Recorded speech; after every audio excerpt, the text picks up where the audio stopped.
Bonjour à tous. Tout ce qu'il y a à savoir sur en 3 minutes. Chrome est un jeu de stratégie et de gestion de 2 à 5 joueurs à partir de 7 ans. La partie dure environ 40 minutes, mais ça dépend surtout du caractère primitif des joueurs. Chaque joueur incarne un homme des cavernes à une époque où la nature regorge de ressources. L'objectif est de réaliser les évolutions les plus folles pour sortir l'humanité de l'âge de pierre. Ouvrez cérémonieusement la boîte et contemplez son contenu. À ce stade, tout sentiment de bonheur teinté de fierté est tout à fait normal.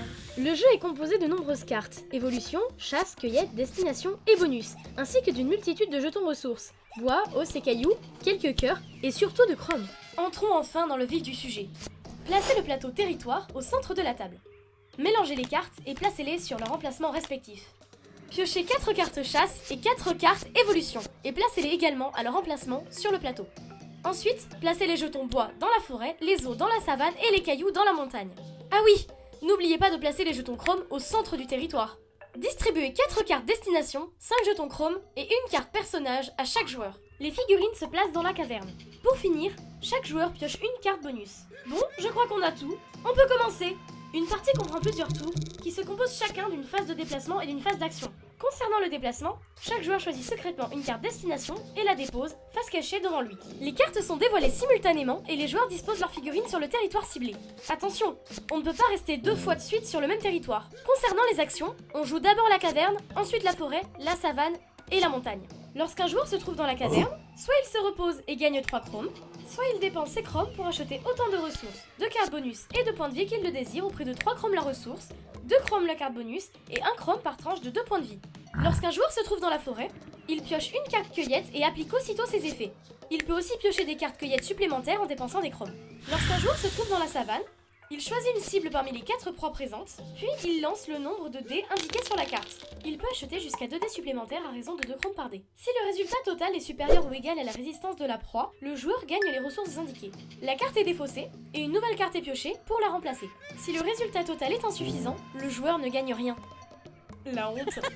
Lorsqu'un joueur se trouve dans la montagne, il lance les 5 dés pour tenter de faire la meilleure combinaison. Le premier jet est gratuit, le second et le troisième jet coûtent 1 chrome chacun, et les 2 derniers 2 chromes chacun. À chaque relance, le joueur peut choisir de garder une partie de ses dés avant de relancer les autres. Plus la combinaison est difficile à réaliser, plus les gains sont importants.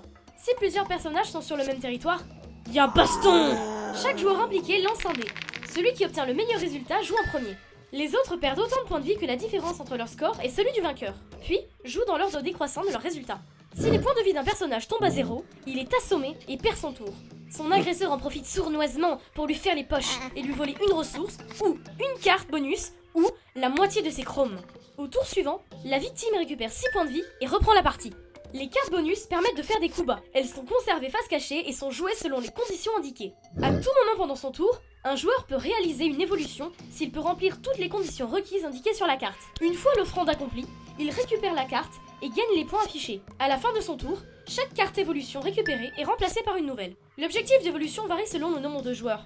À 2 ou 3 joueurs, il faut atteindre 12 points. À 4 joueurs, il faut 10 points. Et à 5, il faut 8 points. À la fin de la partie, le joueur qui atteint l'objectif avant les autres l'emporte. 3 minutes et... Quoi? Comment j'ai... Mais non! Comment j'ai trop dépassé?